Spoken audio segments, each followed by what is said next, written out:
Felt very sorry for Zac. I think he's being very ill-advised. Nobody's done any due diligence on the business model of this so-called new competition, and he could be foregoing, millions of dollars on something that may never eventuate, and if it does eventuate, could be short-lived. So whoever's advising him has not done the proper due diligence you're supposed to do. Don't gamble your future. That's what I'm saying to the NRL players. Stay loyal to the junior competition that you came through. Stay loyal to the investment that we've made in you, because you will get that investment back. But then there's no guarantee if you go to an unsanctioned competition. If you go to Japanese rugby or New Zealand rugby or England rugby, that's fine. They're sanctioned competitions and we trade between ourselves all the time. But if it's somebody that's trying to pirate the product, try to pirate the investment we've made, we're going to have to take action. Okay, so that was your Guess Who, folks. Peter V'landys, where he said, I just feel sorry for the players. They are being hung out to dry. Let's get stuck right into this properly, Mitchie, please. It's an NRL news update. Thanks to Rogers Willex. Trailer air brake axles, suspensions and couplings. Okay, so that was via 7 News, Sydney, Brian. I know you and Scopey spoke a little bit about it yesterday, but the sanctioned, a few key words there, sanctioned competition, and I love the word of pirates. Yeah, and he's just looking after, as he said, his investment, and he doesn't want to lose players of that calibre. It's interesting to know he didn't mention the 10-year ban in that chat, but we've got some news coming up here about Payne Haas, but you would think that the managers do their due diligence, as Peter said. Like, they're not silly. No. And maybe there is money up front. We don't know. And we spoke to Rat yesterday, and a lot of players, they're saying there could be up to 200 players who are already agreed, rugby union players who have already agreed, and it's going to be announced. It could be just that, they could just have all the balloons and streamers everywhere, and they're going to do a big launch, because we were discussing yesterday, it's gone awfully quiet. Very quiet. I didn't hear the chat with Rat and Tootsie. We do have Tootsie coming on today, 3 from 3 last week, if you don't mind, doing the tips. Did Rat believe it's a genuine threat? Yeah. He believes in it, does he? He believes in it, yeah. Right. Well, he said the people that are involved with it are pretty sharp. Gotcha. Okay, all right. Peter Bedell, the bomber. Brisbane superstar Payne Haas has told a fellow NRL representative star he intends to stay at the Broncos amid fears the Rebel R360 competition is in danger of collapse.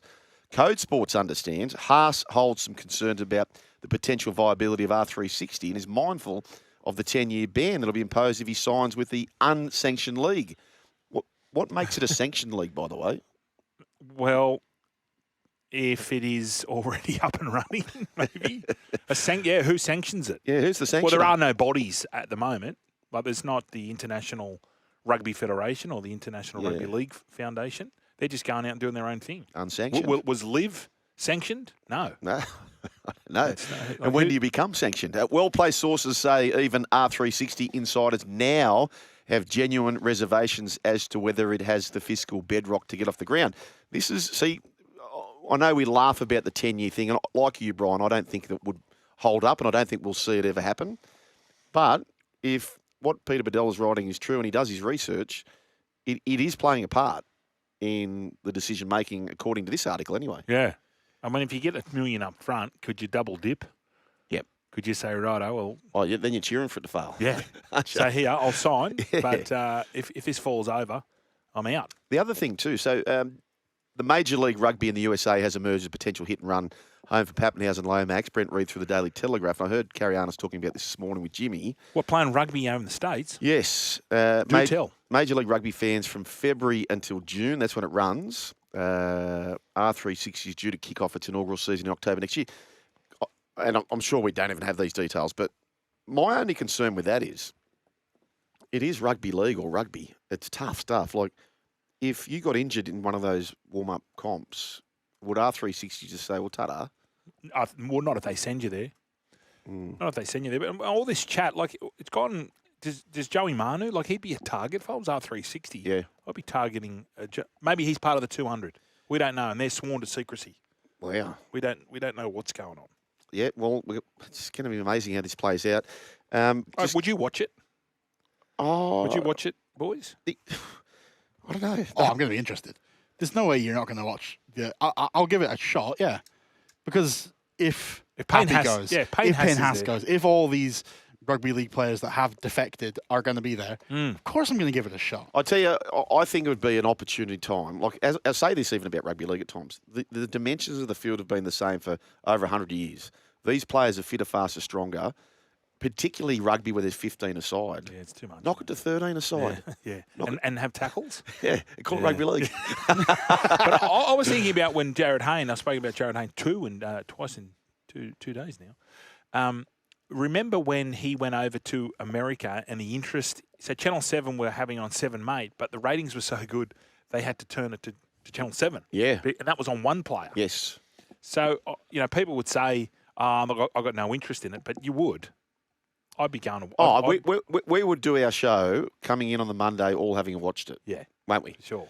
And I think that's what they want. They, like R360, want to get the best of Australia, best of New Zealand, best of England, best of France, best of South Africa. Yep. And then they're pulling eyeballs from every country. Yeah. Yeah, absolutely. Eyeballs plenty.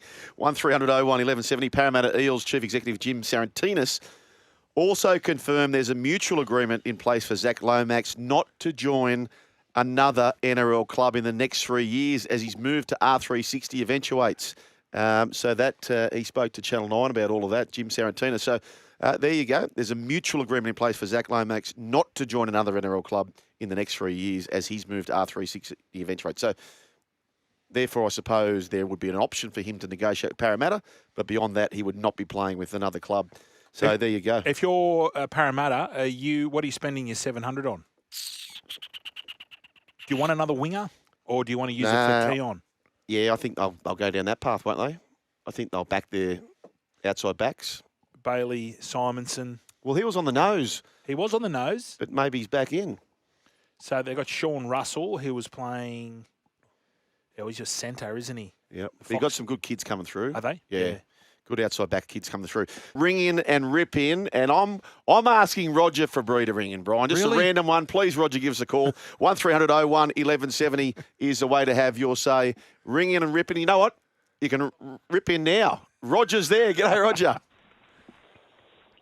Good afternoon. Oh, here he is. Good, here he goes. You must be busy, Roger. I heard you were spotted at Maroubra Fitness First, just surveying the squatting machine. Yeah, that's my new job. I've got to make sure that the nuts and bolts are tight. Right, okay. What can we chat about today, Rog? Can we talk about Jared Hayne, what you just said? Yes. Oh, before we do that, though, Brian's got a very important announcement to make for you, Roger. Roger has been As long as Roger, you're actually, because we do training the house down, and you've actually, because you were in the gym training yourself, you're now... Well, you're number one. The coach of training the house down. Anyway, sorry. Yes, talk about Jared. That comparison, let's first of all say, I know that the people are going to have their discrepancies, but I still feel that what he did, I know we've spoken about this before, and this is why we're going to get the eyes on it when you said people will watch this because they're curious. I feel he broke into a sport where there's 360 million people in a country. It is their national sport. Now you try and get a player, an Australian player, to actually play as a running position on an NFL roster is the reason why people are so curious. Now, you're going to ask these guys to go and play in a breakaway league that is very similar to the league that they're already playing in terms of the way the game is played. This guy went and played a game that's completely different. No, I agree. Do you understand where I'm talking about? I do. I understand. It was a massive... No, I was just saying how him going over there, it was interesting for rugby league, the audience. And even I was the just... AFL types of tuning. Yeah, and I was just saying it got so popular that because it was out of season, I don't know, but it was on 7 Mate originally, but there's so many eyeballs on it, they had to move it to free-to-air, like Channel 7. Look, I'm totally agreeing with you, but I'm saying, would people be so curious Oh, because the okay. game is very simple. Yeah. I think they will just because of the hype around it. But I know what you're saying. Yeah. Before you go, Roger, we've only got about 10 seconds left before the break. Who would be the one player right now who you could push over to the NFL and back to do something similar to Hayne? Gee, that's a good question. Gee, I as a running player, Yeah, as a running player. you're going to cry. I'm going to say Saab only because he can run so fast. Oh, okay. All You right. love Sabi. You love Sabi. Is Sabi your favourite?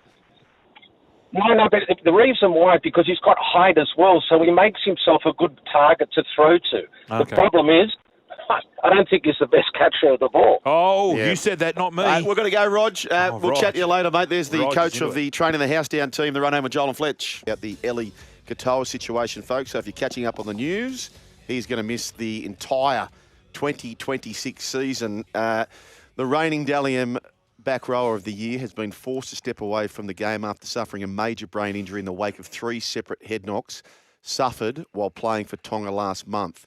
Storm CEO Justin Rodsky confirmed that after spending 12 days in an Auckland hospital, the 25-year-old is back in Australia, where he has been released from a Melbourne hospital and will continue his recovery from home. So he's out for the 2026 season, and thoughts from the whole rugby league community certainly behind he and the Katoa family. It does appear, though, based on the press release of the Melbourne Storm, that things are looking positive. He is on the mend, however. The experts have advised that he sits out the 2026 season. Ryan Papenhuyzen has been released from the Melbourne Storm. Nelson Asofa-Solomona has been released. Jonah Pezzett, he's off to the Eels, then on to the Broncos, and Grant Anderson departs for the Broncos. So how much cap space will the Storm have for the future? And there was a text here around dispensation and salary cap relief that George asked about. Well, I think that's an absolute certainty. Pretty sure it's 300K. It used to be 300,000 if you were injured in a rep game. Right. And it had to be a serious injury. What, maxed at 300K? Maxed at 300K, but I think it was for if you were ruled out for like maybe 6 months or the majority of the season. That may have changed. I'm pretty sure it was like the Boyd Cordner. I know the Chook's got 300,000, but This one's got to be the lot. Has to be. Well, yeah. If he's on 700, whatever it is. Yeah. And whatever it is, like even if it is the lot, you can't replace him. He's a needle mover. Like he wins games. He wins game. He scores tries. He sets up tries. There is, I don't know what they're going to do on that right edge because him and Jerome had that. The combination. Yeah, it was very good for the Storm. Do they try and maybe look for someone outside, or do they promote within? Okay, well, assuming they get the whole dispensation for Ellie, what's he worth, or what's he on roughly? It'll be less than what you think because he's down there. Market value will be 800, but he's probably on 650. Okay. Do you agree with that? Yeah, I do. Yeah, Pap, 750. Oh no, I think he's a 900. He's a 900. Yeah. Okay. All right. So I know now Nels was 800. we're around 1.5. Nelson's 800. So now we're 2.3ish. Yep. And then Pezzett. 200. Yeah, and Grant maybe another 200. Grant was 200. Grant is 250. Yeah, Grant is worth more than Grant. Absolutely. He went to private school. So we're talking about our guess, folks, is somewhere around 2.75 mil that they would have freed up. Yeah, well, hang on. We're just thinking the Tino. Yeah, it's got to be Tino. I think the Tino was pretty... But Tino's not a back rower. He would have replaced Nelson. So with upgrades, etc. too, and you can maybe peel it back to maybe 2 million up their sleeve. Could we see a Braithenasta / Pezzett jobby? Get someone for a year. I'm thinking, do you get Keon, for example? Yeah. Hopefully Ellie comes back in 2027. Oh, I've got one. Here we go. Whole KR. Here we go. Okay, I've got one. No, you know who I could easily see go there and who would kill it? He would kill it there because I reckon he's a good player, this kid. And he's already been linked to leaving South, linked to Manly, I believe, Davey Moali. Yeah, but he's not a back rower. He's up front. Yeah, I know. Yeah, I can think He would work there. I mean, Joey Chan, our boy. Yep. He could jump in, but I feel like he's the perfect bench player because he can cover everything. Yeah, Joseph. Yeah. But give him a crack in the back row. See how it goes. Halasima off contract after 2029, so Warriors are basically saying forget about him. And Imperial. We want Imperial. And Imperial is who, Brian? Dimitri Vayanga. Dimitri. We want Imperial in. Well, they've locked him up till 2028, so they're no-go zones. Sorry, Warrior-holic. I know all the Warrior fans will be going. Zones. Don't know what to do. Don't know what to do there. It's unfortunate because he is a gun. Would they? There's a text here saying Ryan Madison. Would they roll the dice on him? I don't think he would fit into the. I don't think he would pass the coffee chat. Oh, hang on, Dougie from Melbourne. Who? Oh, here we go. Craig Sorry, Dougie, boys. Chan to the edge. Tino in. Oh well, that's done then, isn't it? If that's Craig Bellamy, we think it is. Dougie, just be a little bit more cryptic. Rumour Tuesday, folks. Rumour Tuesday. All righty, what about this, Brian? Cowboys flyer Murray Taulagi is reportedly set to leave the club after failing to reach an agreement over an extension with North Queensland. The Maroons' origin star is off contract after 2026 and has been free to negotiate with rivals since November 1.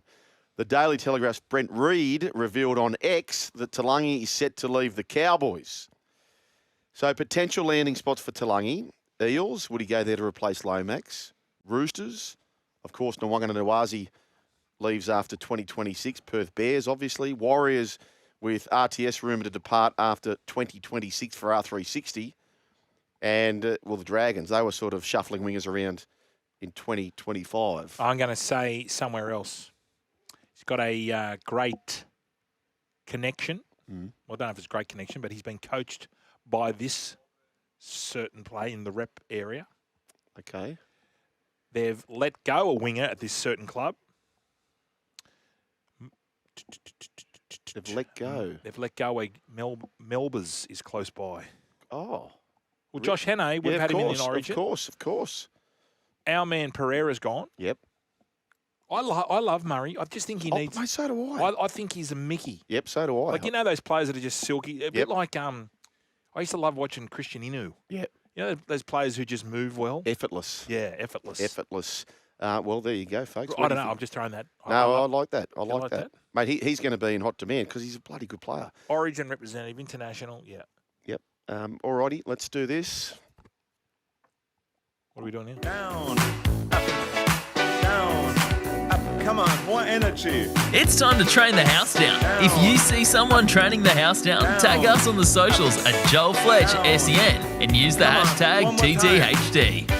So, training the house up is basically the opposite for all this, but the training the house down rules include early to pre-season training, which has become its own... it's the norm. It's the norm. Training with Roger Fabri. Definitely. We had a call from Roger. Shout out to Roger. Big listener. Preferably, we like to see you train without a shirt on. Yep. You're quoting that it's the best shape of your life. You've either, weight loss or weight gain. Training in boxing or MMA. Training on sandhills. We love that stuff. Or winning the 1.2 kilometre time trial, Brian. That is certainly... Carnivore. Yes. Or you're going the other way. You're just vegan. Yep. You've been to some sort of... Like, I'd like to see a player do what Aaron Rodgers did. Just get on the mushies and stay in a room for 4 days. That's right. Well, that's training. Sounds like a Mad Monday in NRL land, but in NFL it's a bit different. Now, the Cowboys set new records. If you're breaking records, we love that too. Tommy Chester's broken the club's pre-season 1.2 kilometre shuttle run record by 2 seconds. So Chester ruptured his ACL in the 2025 pre-season, and the fullback winger is off contract after the 2026 season. So welcome, Tom Chester, to the TTHD team. And then Gus Gould on X was asked who won the yo-yo at Bulldogs training. His response was this: Lachlan Galvin first. Yeah. Mitch Woods second. Yeah. Some great results across the board. Well, they're competing, aren't they, for the 7 spot? Yep. It's either they want Galvin to be 7. Yep. Because the Burton didn't work. But is there a chance that it could be the 2 young kids? Maybe. At 7 and 6, and Birdo in the centres. Maybe. I'd love to see that. Did you see the photo I shared with you? My man Langy who was training a few of the Bulldogs. Oh, yeah. Good So there was Marcello Montoya. There was Stephen Leo Crichton. Thompson, Stephen Crichton. Crichton, and just the three of them? Yeah. Did you see Crichton? Yeah, he looks good. Holy dooly. Yeah. Mate, he's a big man, isn't he? He's no Willie Tonga. He's got his shirt off. Willie Tonga. He looks like that's what he looks like. Willie Tonga. Oh, Holy dooly. it's getting hot in here. Oh, it's getting real hot in here. It's getting real hot. You've asked me that. Tourist asked me who's the fittest player I've played with. Well, Natty Wood was very fit. That was good. Wingy, probably. It's those little blokes that can just run all day. Yeah, Darren Senna was quite fit at the Tigers. I saw the Newcastle Knights. Their yo-yo winner was Bow Tie Man, Hellman's, Ponga. And What, Ponga won it? yeah, and Dylan Lucas was a tie. Wow. Okay. There Yeah, you go. It's a it's a tie. tie. It's a tie. No pun. It's a bow tie. Have you seen that ad yet? Yes, I have, yeah. I like it. Yeah, I do too. Is anyone? I know he's had a lot of backlash. I think it seems to me that ad fits him perfectly. Caitlin. Josh writes, have we spoken about the Adidas? Do you say Adidas or Adidas? I say Adidas. Adidas. Have we spoken about the Adidas Roosters partnership? I know the Chooks will be training the house down in the grouse training gear. I'm sure Bears Head has some good vintage gear floating around. Yeah, you guys are sponsored by them. back in the day. Years ago, Yeah. No, sorry. It was we got the boots from Adidas, but it was always, we went through Classic, then we had the Rank Kappa. So you guys got the boots from Adidas, and I got the boot from Asics. Well, I think it was to do with Freddie, because Freddie was the Adidas man, so we just leached onto that. Oh, good on you. You're still here? We'll see more on the Joel and Fletch socials and catch us live on SEN Radio, because if you don't, you're an A grade, but if you do, you're the absolute Mickey.